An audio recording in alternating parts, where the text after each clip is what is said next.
اپنے مرحومین کو اپنے دعاؤں میں یاد رکھیں، اپنے مرحومین کے لیے آپ کچھ ایسا کریں کہ ان کے لیے راحت، بلکہ حدیث میں تو یہاں تک ہے کہ روحیں ہمارے جو ان سے آگے جا چکے ہیں، جو مرحومین و مرحومات، ان کی روحیں ہمارے گھروں پر آتی ہے بڑی راتوں میں، جمعرات، سوموار، ایسی راتوں میں، یا شب قدر ہے، شب برات ہے، ایسی راتوں میں ہمارے دروازے پر آتی ہے، اس لیے کہ میرے گھر والے مجھے کچھ دیتے ہیں۔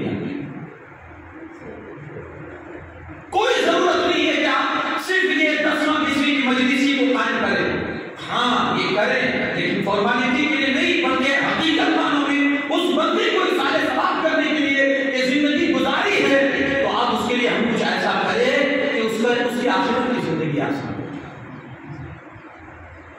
اب یہاں نقل کرنا ہے بہترین اصالہ ثواب کیا ہے؟ ہم ظاہر ہی ثواب میں رہ جاتے ہیں، خبر اتنی بہترین بننی چاہیے ہے نا، یہاں تو شاید مجھے نہیں معلوم کہ کس طرح معاملہ ہے، لیکن ہمارے یہاں تو مطلب وہ 10,000 40,000 50,000 اتنے ہزار کی قبر، 10,000 تک تو صرف وہ تختہ لگتا ہے، تختی جس میں نام وغیرہ لکھا جاتا ہے، کتبہ لکھا جاتا ہے۔ میں مسائل کی روشنی میں آپ کو نہیں بتا رہا ہوں کہ یہ جائز ہے یا نہیں، لیکن میں اتنا کہوں گا آپ نے باہر سے کتنا بھی اچھا کر دیا، اندر حالت خراب ہے تو آپ کے باہر کو سنوارنے کا کیا مطلب؟ بے شک بے شک، بہت خوب۔ اندر کیا ہو رہا ہے یہ تو نہیں معلوم۔ پورا ایک سکون سا ماحول ہوتا ہے قبرستان کے اندر، لیکن کیا ضروری ہے کہ اندر بھی سکون ہو؟ اللہ اکبر۔ خاموشی جو باہر ہوتی ہے کیا ضروری ہے کہ اندر میں خاموشی ہوگی؟ ایک بزرگ کسی قبرستان سے گزرنے لگے تو سلام کیا، جیسا کہ ہے مستعد طریقہ، السلام علیکم یا اہل القبور، اے قبرستان والو اللہ کی سلامتی ہو تم پر۔ وہ بزرگ تھوڑی دیر بیٹھے قبرستان کے گیٹ پر اور کچھ اشارے سوال کیا مردوں کے لیے، پھر دلی دل میں سوچنا گیا کیسا سکون ہے، ہر سناٹا ہے اور کتنے اطمینان سے سب سو رہے ہیں،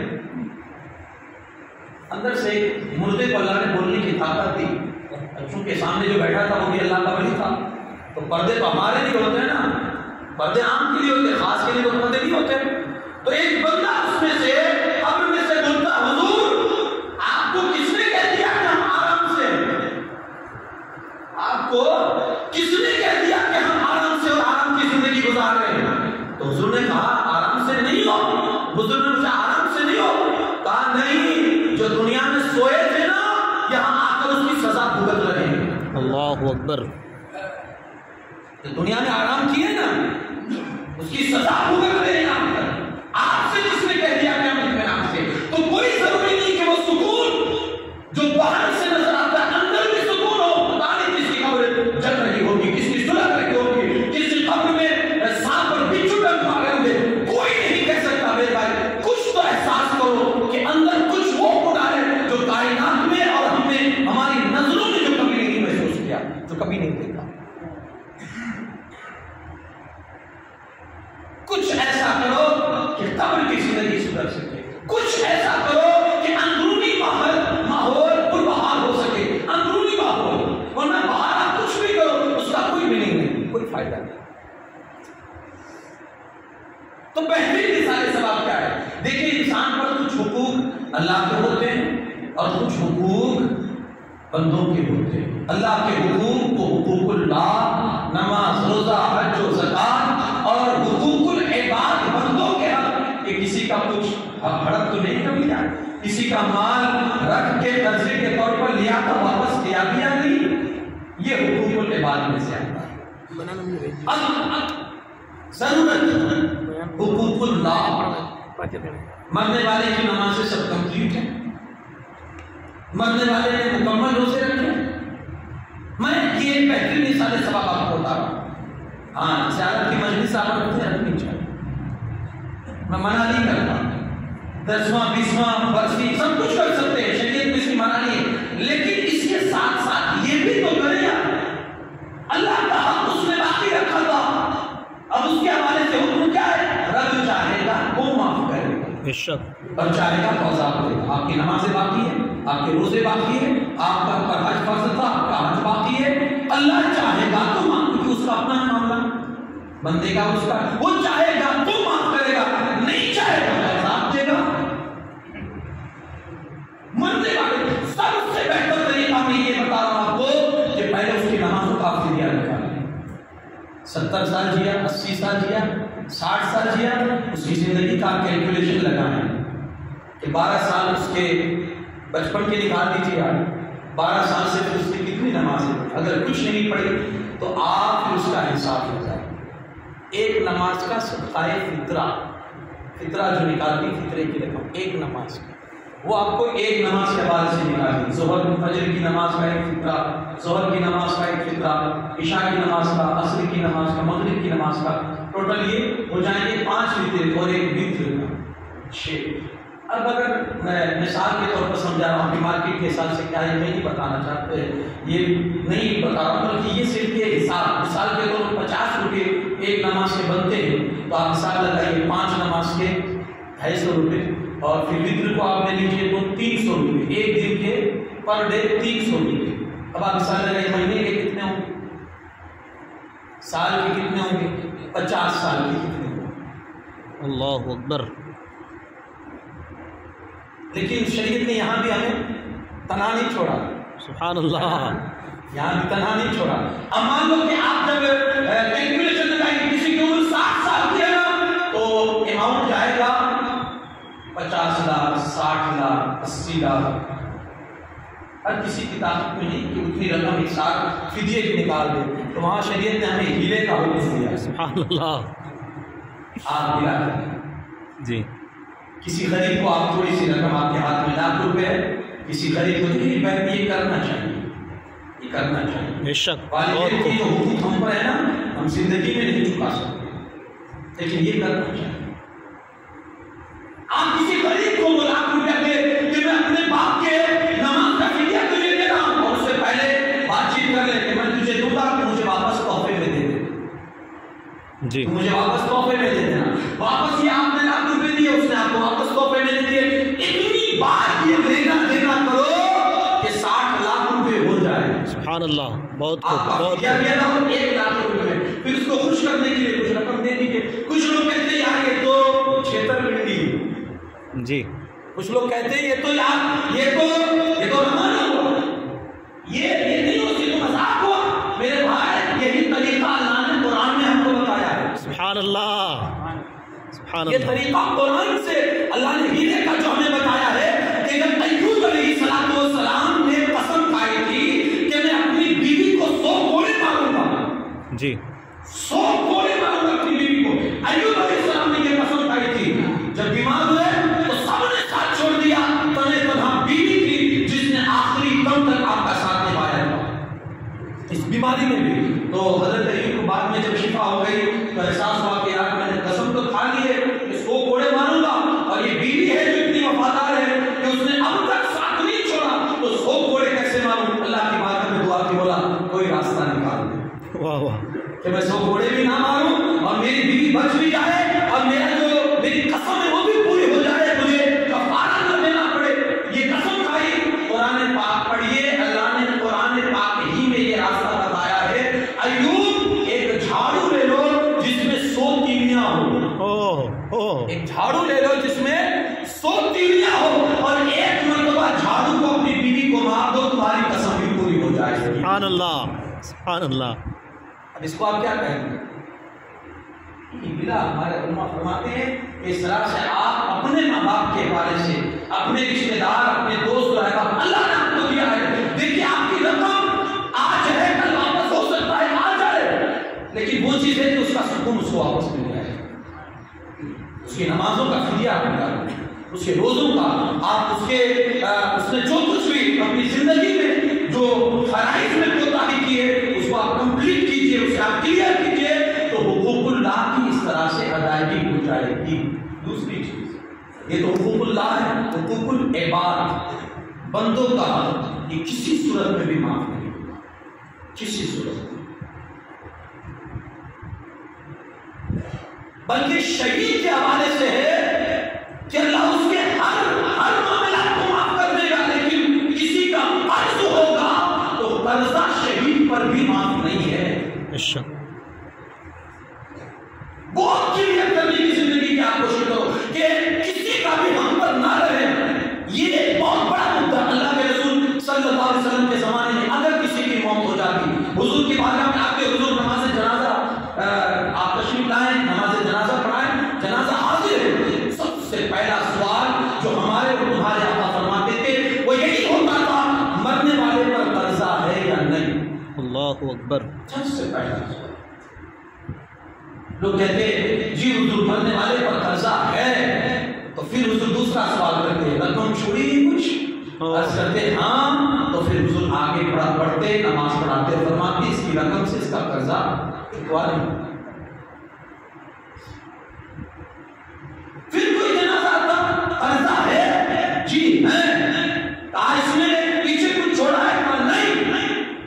اللہ کے رسول صلی اللہ علیہ وسلم فرماتے تم لوگ پڑھ لو میں نہیں پڑھتا۔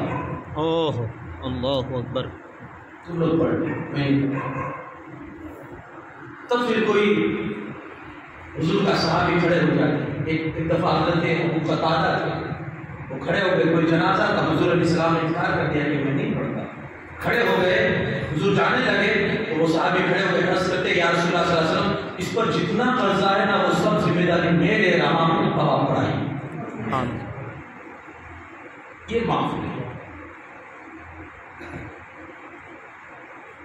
کلیئر کیجیے اس چیز کو، ورنہ یہ بڑا ڈیفیکلٹ مسئلہ ہو جائے گا ہمارے لیے، بڑا مشکل ہو جائے گا کہ ایک پائی کا حساب دینا، اور آسان یہاں ہے دنیا میں حساب کلیئر کرنا آسان ہے، کیونکہ یہاں رقم ہے، زمین ہے، مکان ہے، دکان ہے، کوئی بھی سبب ہمارے پاس ہے کسی بھی قرضے کو چکتا کرنے کے لیے، ادا کرنے کے لیے، یہاں ہمارے پاس دولت ہے۔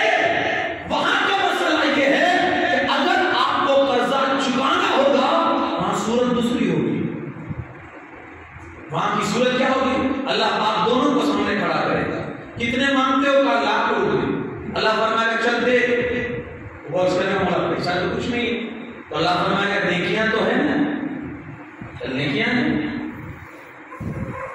اب آپ سوچیں گے کہ 1 لاکھ کے سامنے 1 لاکھ نیکی، آپ تو یہ سمجھیں گے ہم تو کیلکولیشن نہیں کریں، 1 لاکھ روپے قرضہ ہے تو 1 لاکھ نیکی نہیں۔ سنیے حدیث پاک کا مفہوم ہے کہ اگر کسی نے کسی کا 1 پیسہ لیا ہوگا اور ادا نہیں کیا ہوگا، 700 نمازیں باجماعت جو اس نے پڑھی ہوگی 1 پیسے کے بدلے میں چکانی پڑے گی۔ اللہ اکبر۔ 700 نمازیں باجماعت۔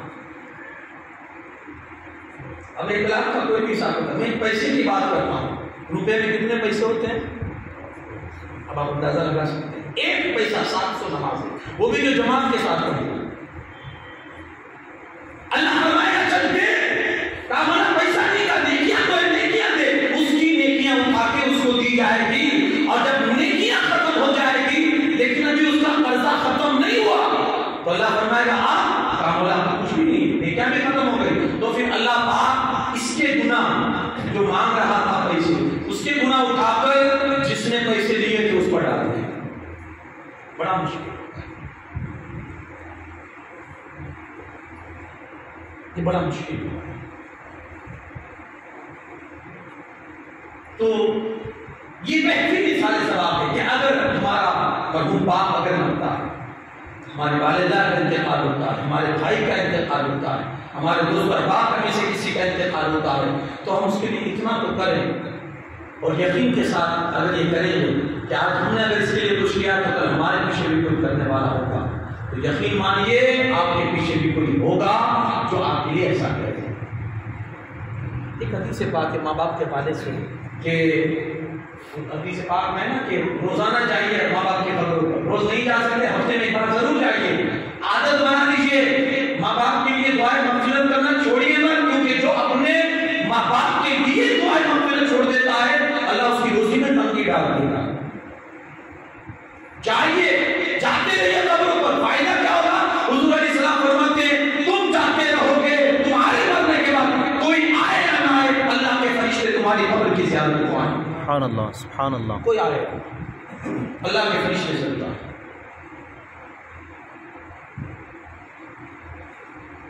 تو بہترین طریقہ یہ ہے آپ جو کچھ کرتے ہیں ٹھیک ہے، کسی غریب کو کھلاتے ہیں، کسی غریب کو پہناتے ہیں، اصالے ثواب کی مجلسیں قائم کرتے ہیں، جی ہاں سب کچھ آپ کیجئے، لیکن یہ مت بھولیے کہ جو حقوق ہے وہ معاف نہیں ہوتے. جس میں حقوق اللہ ہے اللہ چاہے گا تو معاف کرے گا، اور جو بندوں کے حق ہے وہ تو کسی حساب سے نہیں، جب تک بندہ معاف نہ کرے.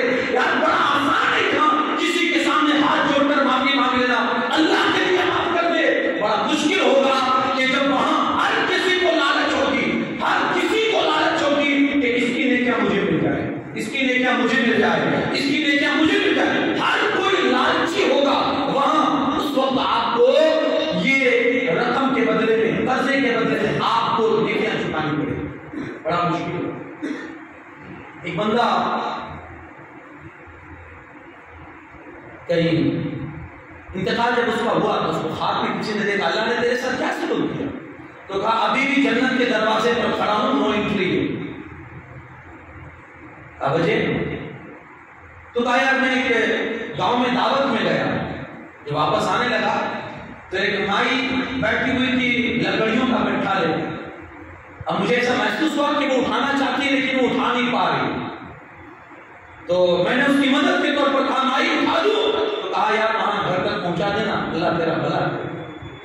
تو میں نے وہ گٹھلیوں کا جو لکڑیوں کا گٹھا تھا میں نے اٹھایا، اور اٹھانے کے بعد اس کے ساتھ ساتھ چلا. میرے دعوت میں سے میں آیا تھا تو میرے دانت میں کچھ پھنسا ہوا تھا، تو میں نے کیا کیا، اس کی لکڑی میں سے تھوڑا سا ٹکڑا توڑ کے میں نے دانت صاف کر دیا، اس کی لکڑی نکال کے.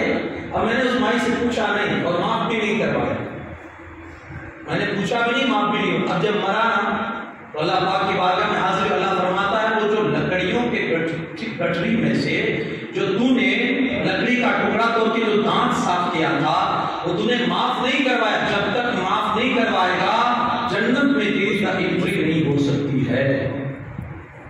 ایک لکڑی ہم جس کو بالکل معمولی سمجھتے ہیں اور ایسی چیزوں میں تو زیادہ توجہ ہی نہیں دیتے یار یہ کیا ہے، لیکن وہی لکڑی کا ٹکڑا اس کے اور جنت کے بیچ میں رکاوٹ بنا ہوا ہے. جب تک معاف نہیں ہوگا تب تک اس کے لیے چھٹکارا نہیں ہے، جنت میں داخلہ نہیں ہو سکتا.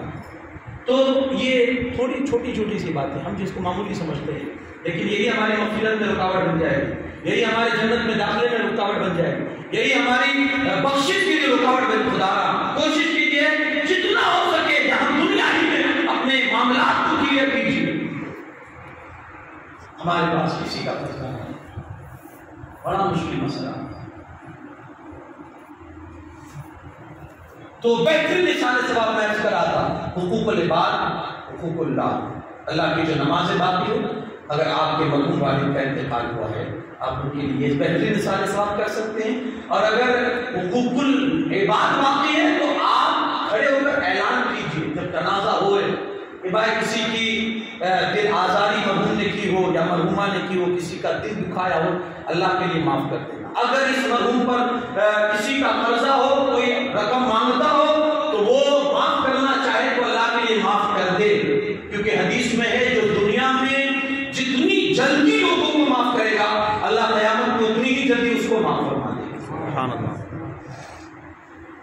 یہ بھی دل والوں کا کام، معاف کرنا بڑی آسانی سے نہیں ہوتا ہے. تو یہ اعلان کیجیے کہ آپ معاف کر دے ہو یا پھر آپ بیٹا ہے تو اپنے ذمہ لے لیں. دیکھیے اگر سچائی سے اور صدق دل کے ساتھ اور اگر یقین کے ساتھ بیٹا یہ کہتا ہے کہ میں اپنے باپ کے سارے قرض کی ادائیگی کر دوں گا اور اس کا ارادہ پکا ہے، اللہ خیر سے سبب پیدا فرما دے گا. اور اگر آپ کی نیت میں سچائی ہے نا اور آپ نہیں دے سکے، انتقال ہو گیا آپ کا، تو پھر اللہ آپ کی طرف سے کل قیامت کے دن قرضے کی ادائیگی فرمائے گا کہ آپ اپنے مسئلے میں سچے تھے، آپ کا ارادہ ٹھیک تھا، آپ کی نیت ٹھیک تھی. کیسے اللہ پاک اس کو بلائے گا جو مانگتا ہوگا اور جس کے پاس مانگتا ہوگا، دونوں کو بلا کر کھڑا کرے گا. اللہ پاک فرمائے گا وہ جنت میں عالی شان محل دیکھو، جو مانگتا ہوگا جس کی رقم ہوگی وہ دیکھے گا بہت خوبصورت. بولا یہ کس کے لیے؟ کہا اس کے لیے ہے جو اس کی قیمت ادا کر دے. کہا مولا اس کی قیمت کون چکا سکتا ہے؟ کہا تو بھی چکا سکتا ہے. عرض کرے گا مولا کیسے؟ کہا جتنا تیرا معاف کر دے، وہ مہر دے رہا ہے۔ سچائی اگر دل میں ارادہ ہے، نیک ارادہ ہے کہ مجھے ادا کرنا ہے، تو یار یہ بھی سارے ثواب یہ بھی کیجیے اپنے مضمون کی وجہ سے، یا اپنی زندگی ہی میں اپنا اکاؤنٹ کلیئر کرنے کی کوشش کرے کہ بھائی کسی کا قرضہ نہ رہ جائے، کسی کا حق نہ رہ جائے، کیونکہ بڑا مشکل مسئلہ آئے گا جب حقوق ادا کرنے کی بات مرنے کے بعد ہوگی۔ اصالہ ثواب کرے اپنے مضمون کی، انہیں ضرورت ہوتی ہے، اور اس کے لیے آپ کوئی بھی راستہ اختیار کریں، کوئی بھی راستہ، یقین مانیے میں نے عرض کیا بسم اللہ الرحمن الرحیم اگر آپ پڑھتے ہوئے قبرستان سے گزر جائیں گے اور وہ بسم اللہ کا اصالہ ثواب اگر آپ مردوں کے حق میں کرتے ہیں تو آپ نہیں جانتے کہ آپ کا بسم اللہ کتنوں کی مغفرت کروا دے گا۔ آپ کا صرف بسم اللہ۔ قبرستان میں گانے بتائے جاتے ہیں، پہلے لوگوں کو منع تھی قبرستان میں جانے کی، کیونکہ وہ اسلام کا شروع دور تھا، اسلام کا شروع دور تھا، اس نے منع تھی کہ لوگ کہیں بت پرستی کرنا نہ شروع کر دیں، قبر پوجنا نہ شروع کر دیں، اس لیے حضور نے منع فرما دیا۔ لیکن جب اللہ کے رسول صلی اللہ علیہ وسلم نے حالات کو ملاحظہ فرمایا کہ لوگوں کے دل تو سخت ہوتے چلے جا رہے ہیں، دل سخت ہوتے چلے جائے، تو اللہ کے رسول صلی اللہ علیہ وسلم نے فرمایا اب قبروں کی زیارت کرو، اب جایا کرو، اب قبروں کی زیارت کرنے جایا کرو، کیونکہ یہ دلوں میں سختی جو آتی ہے یہ قبرستان کی دوری کی وجہ سے آتی ہے۔ قبرستان میں جاؤ گے اور قبروں کے پاس بیٹھو گے، دل کے اندر نرمی پیدا ہو، دل کے اندر نرمی پیدا، اگر آپ قبرستان میں جائیں دلوں میں نرمی پیدا کرنے کے لیے آپ قبرستان میں جائیں، اور خدا ہے کچھ تو آپ ایسا بھی تو کریں کہ ہمیں اپنے لیے بھی کچھ کرنا ہے، ہم دوسروں کے لیے کریں گے۔ آج کسی کا بھی آپ جملہ سنیں نا، ہر کوئی ایک ہی فکر انسان کو ہوتی ہے، میرے مرنے کے بعد میری اولاد کا کیا ہوگا؟ شاید آپ کو بھی فکر ہو، ہمیں بھی فکر ہے میرے مرنے کے بعد میرے اولاد کا کیا ہوگا۔ کسی سے آپ نے یہ سنا میرے مرنے کے بعد میرا کیا ہوگا؟ اللہ اکبر۔ یا صرف اولاد کے لیے اگر ہم سب کچھ سوچیں گے تو پھر ہمیں اپنے لیے بھی تو کچھ سوچنا ہے نا، اور اولاد کے لیے آپ کو کیا سوچنا ہے؟ صرف اتنا کہ ان کی صحیح معنوں میں تربیت کر دی جائے، بس یہی آپ کی ذمہ داری ہے، ان کو صحیح تعلیم و تربیت دے دیجیے۔ اب ان کے لیے سب کچھ کرنا کہ وہ 7 پیڑھیوں تک کھاتے رہے اور جا کر حساب ہمیں چکانا پڑے، کمائے ہم جمع ہم کریں اور حساب قبر میں ہم کو دینا پڑے، باہر وہ اپنا آرام سے زندگی گزار رہے ہیں، حساب ہمیں دینا پڑے، تو ایسی بھی زندگی آپ نہ بنائیں کہ کھائیں وہ حساب ہم دیں۔ کچھ ایسا کریں، آپ کچھ ایسا کریں کہ آپ کی بس بچوں کی تربیت بہترین انداز سے کر دیں۔ اب ان کو پالنا یہ آپ کی ذمہ داری نہیں ہے، پالنہار حقیقی خدا ہے۔ میں اکثر یہ جملہ بولتا ہوں کہ پرندے صرف اپنے بچوں کو اڑانا سکھاتے ہیں، ان کے لیے گھونسلے بنا کر نہیں دیتے، واہ واہ، صرف اڑانا سکھاتے ہیں۔ وہ جانتے ہیں کہ اڑنا آ جائے گا تو گھونسلے بھی بنا لیں گے خود ہی سے، صرف اڑانا سکھائی تو وہ اڑ جائیں گے، تربیت پالی اب وہ کریں، لیکن منع بھی نہیں ہے، لیکن یہ کہ آپ اس طرح سے اتنے مگن ہو چکے ہیں اولاد کی زندگی بنانے میں۔ مجھے یاد آتا ہے کہ ایک بندہ اپنی فیکٹری جانے کے لیے گھر سے نکلا تو روڈ پہ لاٹ کھڑی ہوئی تھی انگور کی، اسے انگور بڑے پسند تھے، ڈرائیور سے کہتا ذرا گاڑی روکو، انگور مجھے لینے ہیں۔ انگور لیے 2-4 کلو یا کلو انگور لیے، ڈرائیور سے کہا اسے ریٹرن میں گھر پہ پہنچا دینا اور میں آؤں گا تو دوپہر کے کھانے میں پھر دیکھتے ہیں۔ تو اپنا کمپنی چلا گیا، ادھر ڈرائیور انگور لا کر گھر پر دیا، اور جب یہ بندہ دوپہر میں کھانے کے لیے آیا، کھانے کے لیے بیٹھا تو سب کچھ ہے مگر انگور نہیں۔ گھر والی سے پوچھا کہ انگور نہیں دکھ رہے؟ تو کہا وہ کچھ بچوں نے کھا لیے، کچھ ہم نے کھا لیے، تو ختم ہو گئے۔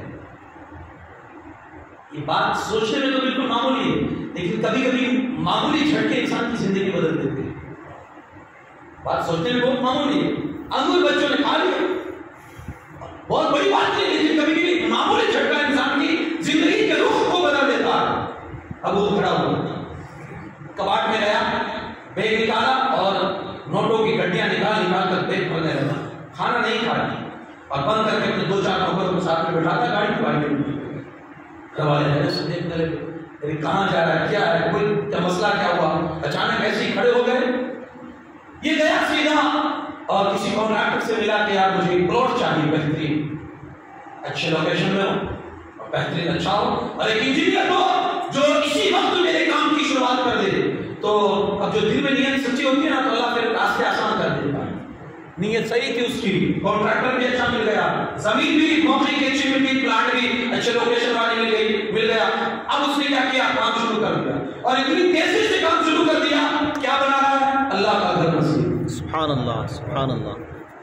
اللہ کا گھر, کام شروع ہو گیا. کام مجھے اتنے دنوں میں یہ کام کمپلیٹ چاہیے.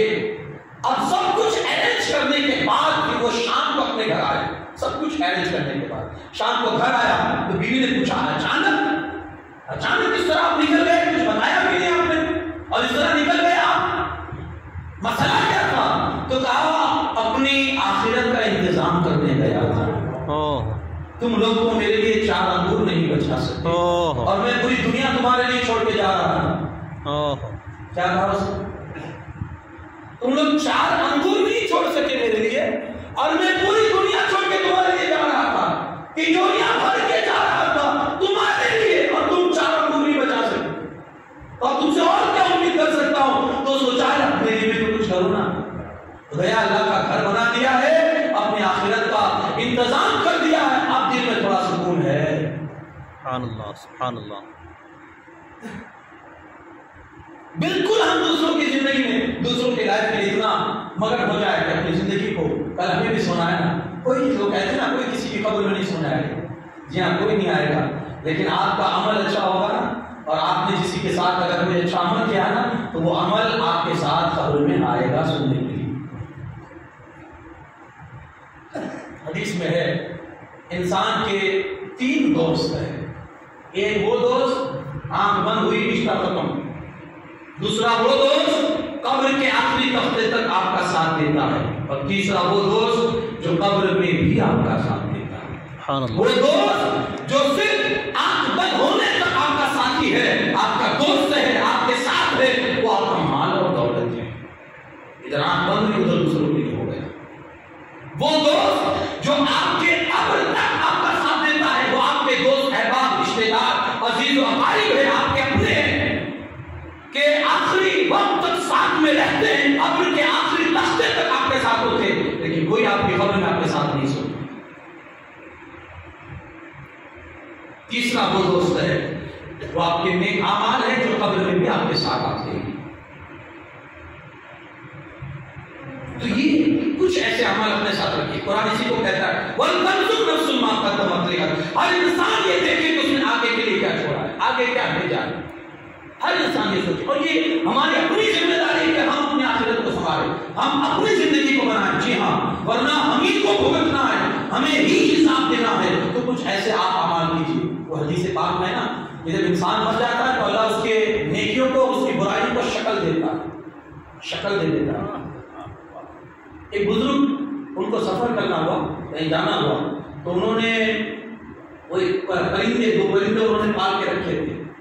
تو انہوں نے سوچا یار میں تو باہر گھوموں اور یہ آرام سے بیٹھے رہے اندر پنجرے میں بند کر قید میں رہے. انہوں نے کیا کیا, دونوں کو چھوڑ دیا کہ جب تم بھی آزاد, میں بھی جا رہا ہوں, تم بھی آزاد. اس میں سے ایک اڑ گیا, ایک نابینا تھا, مادہ جو تھی وہ نابینا تھی, نہ اڑ گیا, نابینا تھی تو اڑ نہیں پائی, آنکھیں نہیں تھی.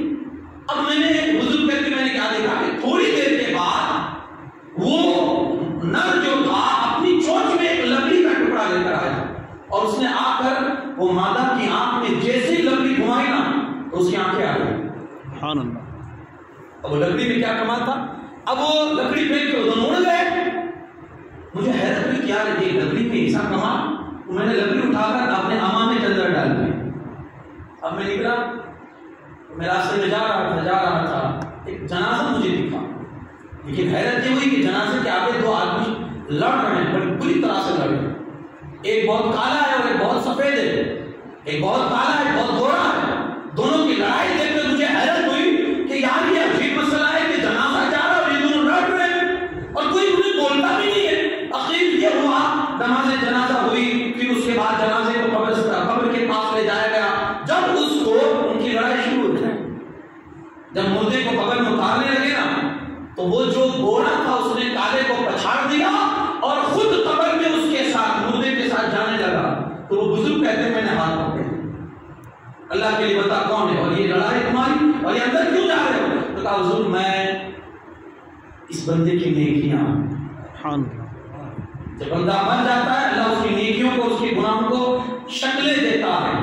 یہ جو بری شکل والا ہے اس کے گناہ ہیں, اس نے اپنی زندگی میں گناہ کم کیے تھے نا اس لیے اس کی طاقت کم تھی, نیکیاں زیادہ تھی اس لیے اس کی طاقت, میری طاقت زیادہ ہے کیونکہ اس کی نیکیاں زیادہ تھی. اگر گناہ زیادہ ہوتے تو وہ کالے شکل والے کی طاقت زیادہ ہوتی اور نیکیاں زیادہ ہوتی ہے تو خوبصورت شکل والے کی طاقت زیادہ ہوتی. حضور یہ نیکیاں زیادہ کرتا تھا اس لیے میری طاقت تھی, میں نے اس کو پچھاڑ دیا, اب میں اس کے ساتھ قبر میں جاؤں گا اور اسے انسیت دیتا رہوں گا.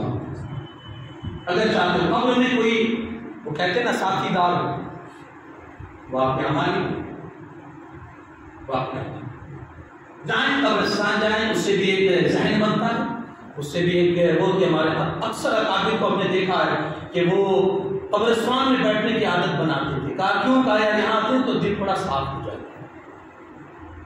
بڑے سخت ہو چکے تھے اور دل اتنے سخت ہو چکے ہیں, اس کا اندازہ آپ کی اس بات سے ہوگا کہ آج ہمارے بھائی قبرستان میں بھی ہنستے ہیں, جہاں رونا چاہیے وہاں میں ہنسی آتی ہے. کیوں؟ دل پتھر ہو چکے ہیں, دل سخت ہو چکے ہیں. بہت بڑا گناہ ہے قبرستان کے اندر ہنسنا. کہ عبرت کی جگہ پر کھڑے ہو, کئی کئی ایسی خبریں ہیں کہ جو دنیا میں اپنا ایک نام رکھتے تھے آج بالکل بے نشان ہو چکے ہیں, اس کے باوجود آپ خبر پہ لوگ ہنس رہے ہو. عبرت کی جگہ یہاں تو ایک عادت بنائے, گاہے بتائے کبھی بھی گزرنا ہو جائیں قبرستان میں, کوئی کام نہیں ہے, فرصت میں بیٹھے ہو چلو جا کے قبرستانی میں بیٹھیں گے. اس کے فائدے کئی ہیں, آپ کو نہیں جانتے کئی فائدے. ایک بزرگ سے کسی نے پوچھا یار جب دیکھو تب قبرستانی میں بیٹھے رہتے ہو, کبھی دنیا میں بھی آؤ, دنیا کی رنگینی بھی دیکھو, وہاں ملتا کیا آپ کو؟ تو بڑی پیاری بات کہی اس بزرگ نے, کہا ایسے لوگوں کے پاس بیٹھتا ہوں نا کہ جتنی دیر بیٹھتا ہوں اللہ کی یاد دلاتے رہتے ہیں. ایسے لوگوں کے پاس بیٹھتا ہوں کہ جتنی دیر بیٹھتا ہوں اللہ کی یاد دلاتے رہتے ہیں, اور جب ان کے پاس سے اٹھ کے چلا جاتا ہوں تو پیٹھ پیچھے برائی نہیں کرتے. اللہ اکبر, واہ واہ. ایسے تو پیٹھ پیچھے برائی نہیں. ہماری مجلس سے بھی ہے کہ ہم جب تک سامنے تو منہ پر میٹھی باتیں اور پیچھے جانے کے بعد پھر ہماری کھدائی. تو کہا ایسے ایسے دوست کیوں نہ بنائے کہ جب تک ساتھ بیٹھیں گے اللہ کی یاد دلاتے رہیں گے اور جب چلے جائیں گے تو پیٹھ پیچھے برائی نہیں کریں. عمل کیجیے اور ساتھ ہی ساتھ یہ بھی اپنائیے کہ اپنی قبر کیسے سنبھالے, اپنے مرنے والے کی قبر کیسے سنبھالے.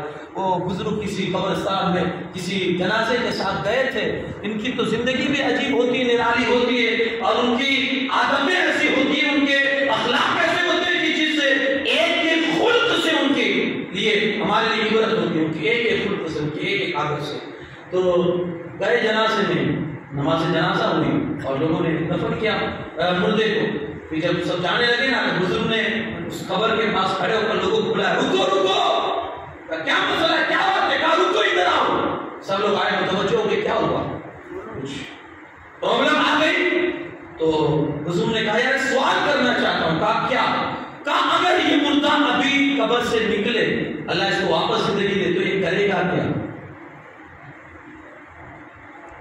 یہ سوال میں آپ سے بھی پوچھ رہا ہوں. اگر کسی مردے کو اللہ دوبارہ زندگی دے وہ کرے گا کیا؟ تو لوگوں نے کہا مجھے کیسی باتیں کر رہے ہو یار, یہ قبرستان میں.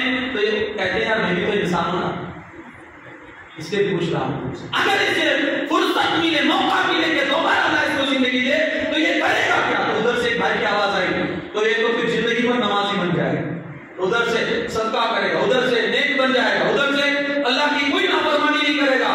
یعنی سب کے الگ الگ جوابات تھے, سب کے الگ الگ جوابات تھے. بزرگ نے کہا اچھا ٹھیک ہے, اگر اسے دوبارہ زندگی مل جائے تو مطلب یہی ہوا نا کہ یہ اللہ کی نافرمانی نہیں کرے گا, اللہ کی فرما برداری میں زندگی گزارے گا. تو سب نے کہا ہاں.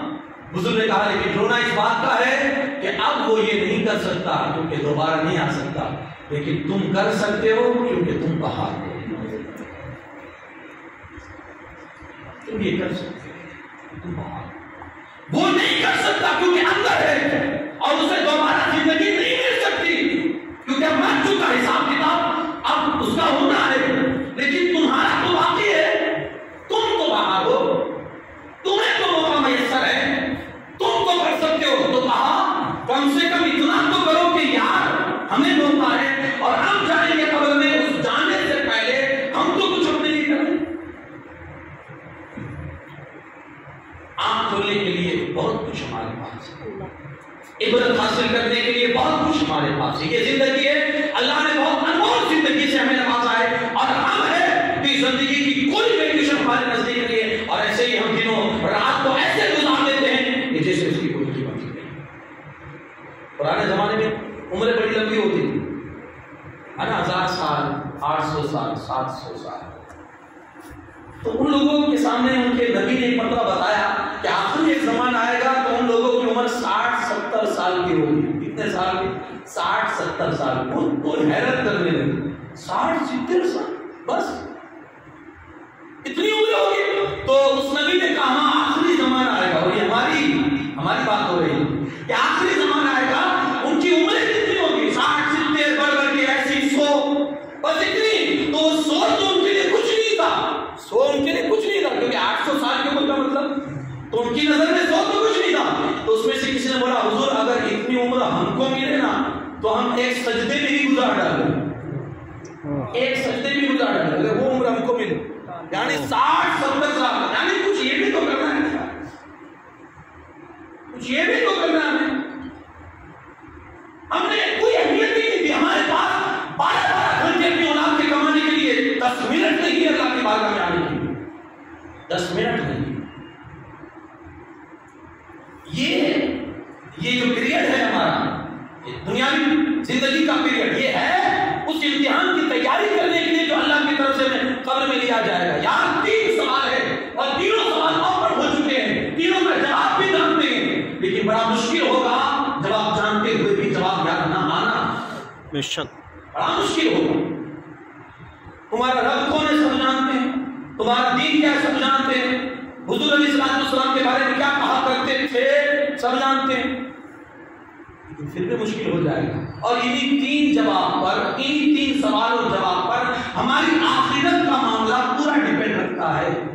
جواب آ گئے تو کہا جائے گا کہ اس کی قبر میں جنت کا بچھونا بچھا دیا جائے، جواب نہیں آئے تو کہا جائے گا کہ قبر میں جہنم کی کھڑکی کھول دی جائے۔ خدا کچھ بڑی انمول زندگی ہے، ہم اندازہ نہیں لگا سکتے، اور ہمارے پاس اندازہ بھی نہیں ہے، اس لیے ہم ایسے گنوا دیتے ہیں۔ اب آپ دیکھیں نا کہ بھائی دریا کے کنارے سے جا رہا تھا تو اس کو چمکتے پتھر نظر آئے دریا کے کنارے، اس کو اٹھائے اور اپنی گٹری میں جمع کر کے، چمکتے پتھر سے پسند آئے اٹھا کے رکھ لیے، اور وہ جاتے جاتے ایک باغیچے سے گزرا تو دیکھا کہ فروٹ لگے ہوئے ہیں درختوں پر، دل کرا کہ چلو کھائیں اس کو، لیکن توڑنے کے لیے کوئی سامان تھا نہیں۔ اس کے بعد اس نے کیا کیا، جو پتھر جمع کیے تھے نا دریا کے کنارے سے، وہی پتھر نکال کر وہ مارنے لگے، وہ گرے، فروٹ تو کھانے لگوں۔ اب بادشاہ کی سواری اس باغیچے کے باہر جو روڈ تھا وہاں سے بادشاہ کی سواری گزر رہی، بادشاہ کی سواری گزر رہی تھی جہاں روڈ تھا، تو بادشاہ نے دیکھا کہ یار یہ قیمتی موتی، قیمتی پتھر اس طرح سے کون پھینک رہا ہے، قیمتی پتھر کون پھینک رہا ہے اس طرح سے؟ تو بادشاہ نے وزیر کو بھیجا، چل جا کر دیکھو تو یہ قیمتی پتھر جن کی قیمت کروڑوں میں ہے، یہ کہاں سے اس طرح سے باہر آ؟ اندر گئے تو دیکھا کہ وہ ہے فروٹ توڑنے کے لیے، وہ پھل توڑنے کے لیے وہ پھینک رہا ہے۔ پکڑا اس کو بادشاہ کے پاس گیا، کیا کر رہا تھا؟ کہا وہ پھل توڑ رہا تھا۔ کہا یہ ان پتھروں سے تو کہا کہیں کہاں سے ملے، وہ دریا کنارے نکل رہا تھا تو پڑے تھے، پسند آئے تو اٹھا لیے۔ تب بادشاہ نے کہا کاش کہ تو اس کی قیمت جانتا، اللہ اکبر، کاش کہ تو اس کی قیمت جانتا تو تجھے اندازہ ہوتا کہ ایک ایک پتھر کی قیمت کروڑوں میں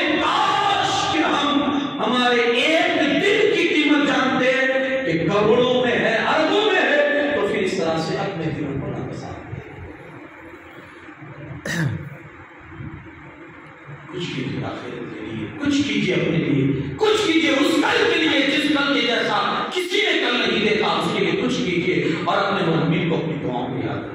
ان کے لیے اشد ضرورت ہوتی ہے سارے سوال مجلسوں میں جائیں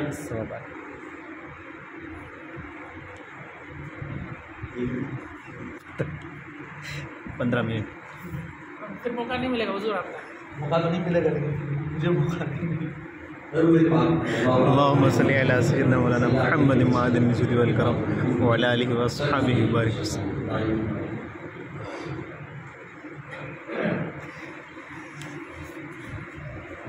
تو اور سب سے پہلی کوشش یہ کی، معاملات بڑے دنیا کے بھی کٹھن ہیں اور اب دور ایسا چل رہا ہے نا کہ اب اپنے آپ ہی کو بچا لینا یہ بڑی بڑی بات ہے۔ بے شک تو قبر کی تیاری، اب میں نے آپ کو بتایا کہ کس طرح سے قبر کی تیاری کرنی ہے۔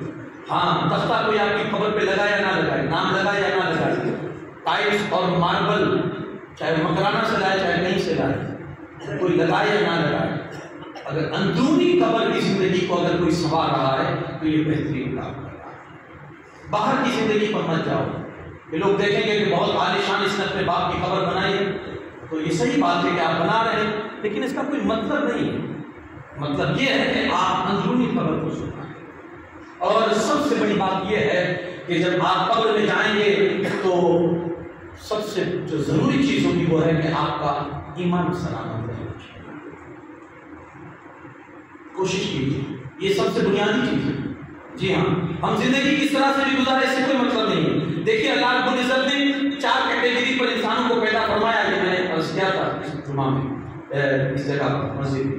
4 کیٹیگری پر اللہ نے انسان کو پیدا فرمایا۔ ایک تو فرمایا مسلمان گھر میں پیدا کیا اور مسلمان ہی حالت میں اس کی پرورش ہوئی، اور جب انتقال کرتا ہے تو اللہ اسے مسلمان ہی کی حالت میں اس کا انتقال بھی ہوتا ہے۔ Best category. دوسری چیز کہ کفر والے گھر میں پیدا ہوا غیر مسلم کے یہاں، اور پوری اس کی زندگی بھی اسی طرح سے گزری اور اس کی موت بھی اسی پر ہوئی۔ ایک کیٹیگری یہ۔ تیسری کیٹیگری کہ کفر کی حالت میں موت ہوئی، پیدائش ہوئی، پوری زندگی کفر کی حالت میں گزری، لیکن جب مرنے لگا نا تو اللہ کو کوئی اس کی ادا پسند آ گئی تھی، اللہ نے اس کو ایمان کی دولت سے نواز دیا۔ چوتھی اور آخری کیٹیگری، آپ مسلمان پیدا ہوئے، کسی کے پاس کوئی اگریمنٹ نہیں، مسلمان پیدا ہوئے مسلمان کریں گے، کسی کے پاس کوئی اگریمنٹ نہیں ہے۔ چوتھی اور آخری کیٹیگری، آپ پیدا ہوئے مسلمان، آپ نے پوری زندگی اسلامی ماحول میں گزاری، لیکن جب مرنے لگے پتہ نہیں اللہ کو آپ کی کوئی ایسی ادا ناپسند آ گئی، کوئی ایسی آپ کا کام ناپسند آ گیا کہ جس کی وجہ سے آپ کا خاتمہ برا ہوا اور ایمان کی دولت آپ سے چھین گئی۔ کوئی نہیں اندازہ لگا سکتا۔ یہ بڑی دولت ہے۔ ہمارے بزرگوں نے کہا ہے کہ جیسے آٹے سے بال نکالو پتہ نہیں چلتا، ایسے دلوں سے ایمان نکل جاتا ہے پتہ بھی نہیں چلتا، اسے دیکھتے رہا کہ ہے یا نہیں، کیونکہ قبر کی زندگی سدھرنے کا جو سب سے بنیادی پہلی چیز ہے کہ ہماری قبر کی زندگی سدھر سکتی ہے وہ ہے ایمان۔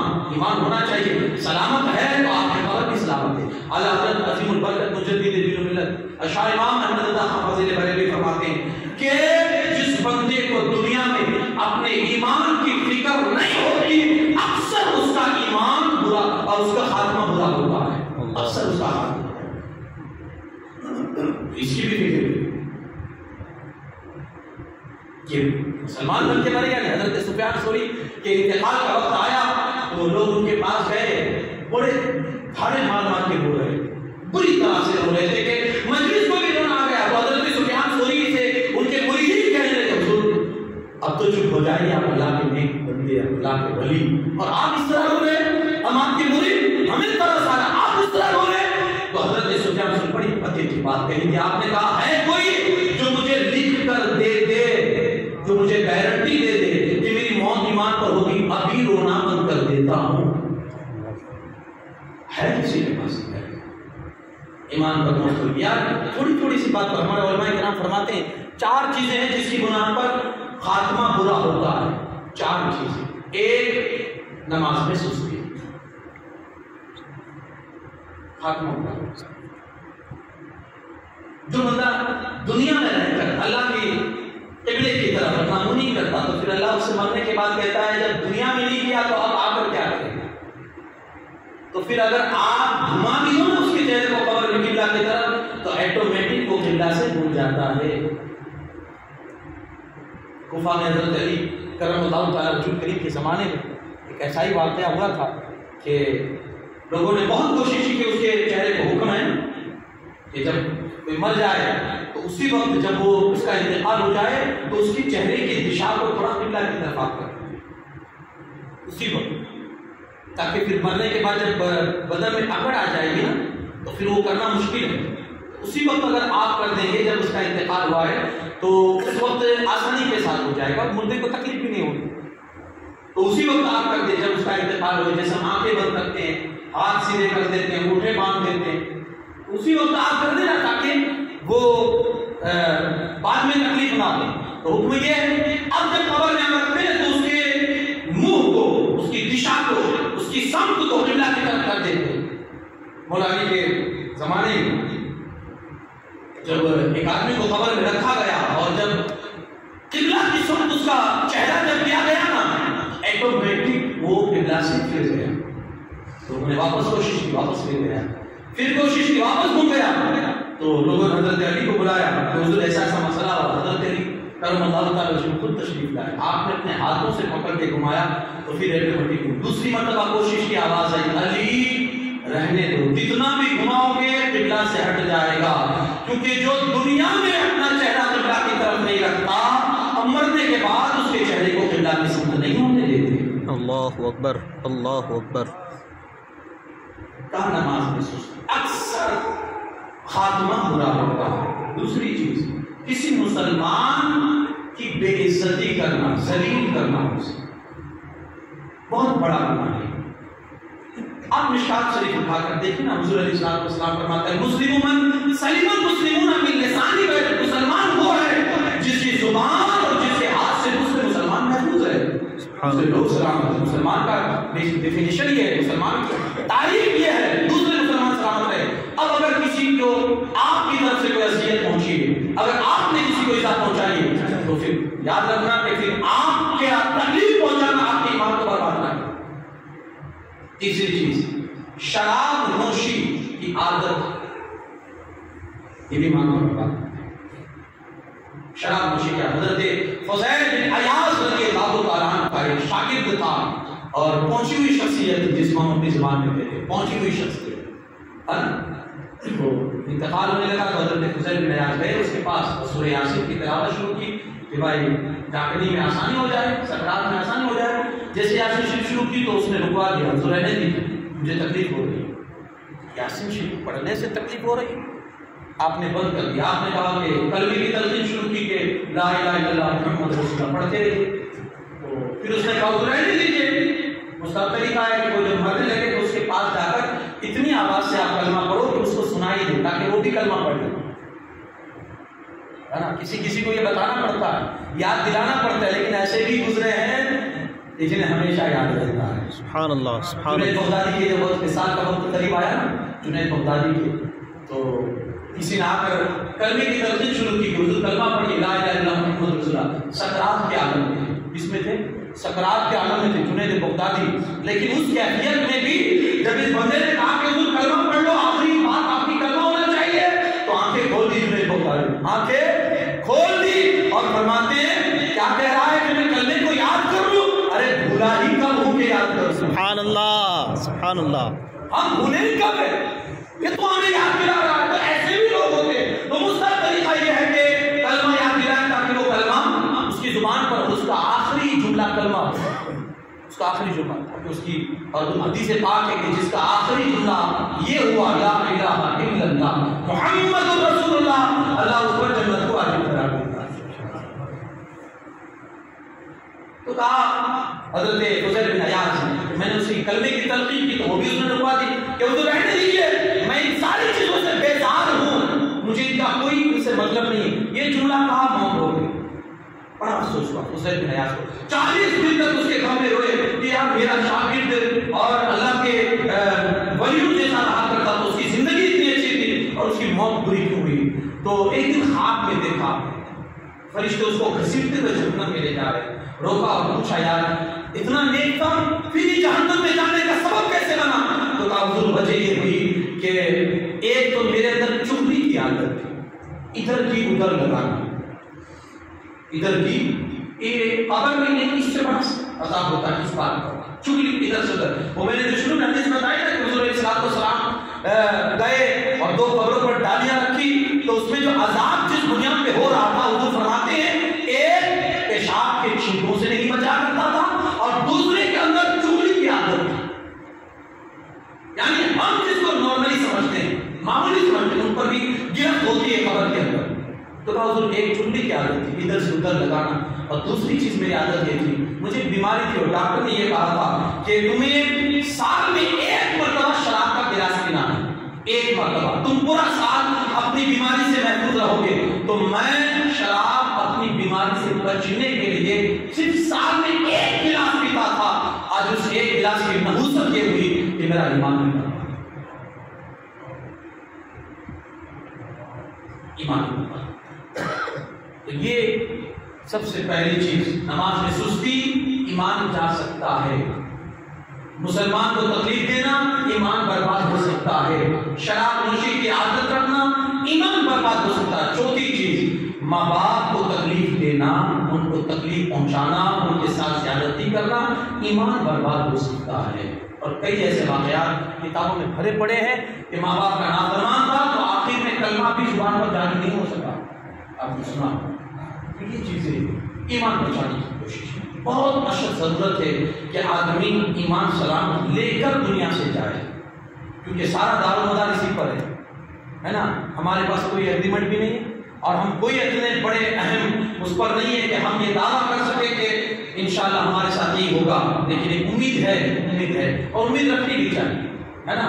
حضرت امام غزالی مکاشفۃ القلوب میں فرماتے ہیں ایک مسلمان کی زندگی امید اور ڈر کے بیچ میں ہونی چاہیے۔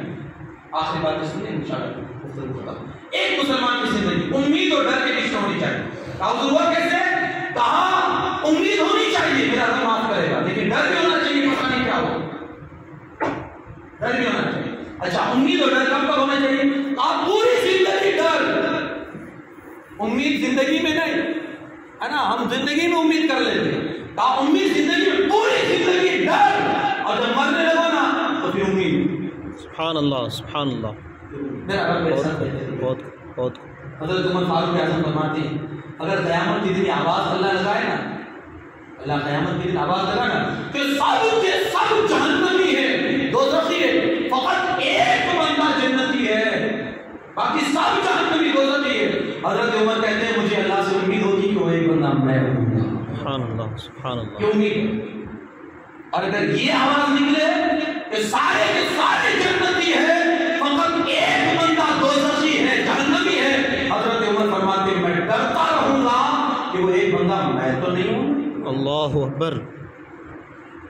امید اور خوف کے بیچ میں ہی زندگی گزارنی چاہیے، پوری زندگی ڈرتا رہے، پتہ نہیں میرے ساتھ کیا ہو، پتہ نہیں میرے ساتھ کیا ہو، اور جب مرنے لگے تو پھر امید ہو جانی چاہیے میرا رب غفور الرحیم ہے، وہ اپنے بندوں پر مہربانی فرمائے گا۔ اللہ پاک اہل سنت سے بتانے کی توفیق بخشے۔ آج عبدالمجید بھائی کے سال ثواب کے لیے یہاں ہم اور آپ ان کی زیارت کی مجلس میں حاضر آئے ہیں، اللہ پاک ان کی بے شان مغفرت فرمائے، ان کی گھر والوں کو صبر جمیل اجر عظیم نصیب فرمائے، پسماندگان کو صبر جمیل کی توفیق بخشے، اور اللہ انہیں کروٹ جنت نصیب فرمائے۔ وہی ساری باتوں کا نچوڑ یہ کہ اپنے محرومین کو اپنی دعاؤں میں یاد رکھیں، انہیں ضرورت ہوتی ہے سارے ثواب کی، آپ کرتے رہے گاہے بگاہے، آپ ان کی دلوں کی مجلس میں جائیں، اس نیت سے جائیں آج میں کسی کے لیے جا رہا ہوں کل کوئی میرے لیے آئے گا، اس پہ رسم نہ رہے، فارمیلٹی نہ جائیں، ضرور جائیں، کم سے کم اپنے لیے کرنے کے لیے۔ آج کسی کے جنازے کو کاندھا دوں گا تو کل کوئی میرے جنازے کو کاندھا دے گا۔ آپ کو معلوم ہے یار کبھی کبھی جنازے میں شریک ہونے والوں کی وجہ سے مردے کی مغفرت ہو جاتی ہے، اور کبھی کبھی مردے کی وجہ سے آنے والوں کی مغفرت ہو جاتی ہے۔ کوئی نہیں جاتا تو اپنے لیے جائیں نا، کسی اور کے لیے تو اپنے لیے جائیں کہ چلو ان کی مجلس میں جائیں گے، اس کے جنازے میں جائیں گے تو اس کی وجہ سے اگر وہ اللہ کی باتوں میں مقبول ہے تو اس کی وجہ سے ہماری ہو جائے گی۔ جانے ضرور جائیں. اللہ پاک کہنے سننے سے عمل کی توفیق بخشے. السلام علیکم.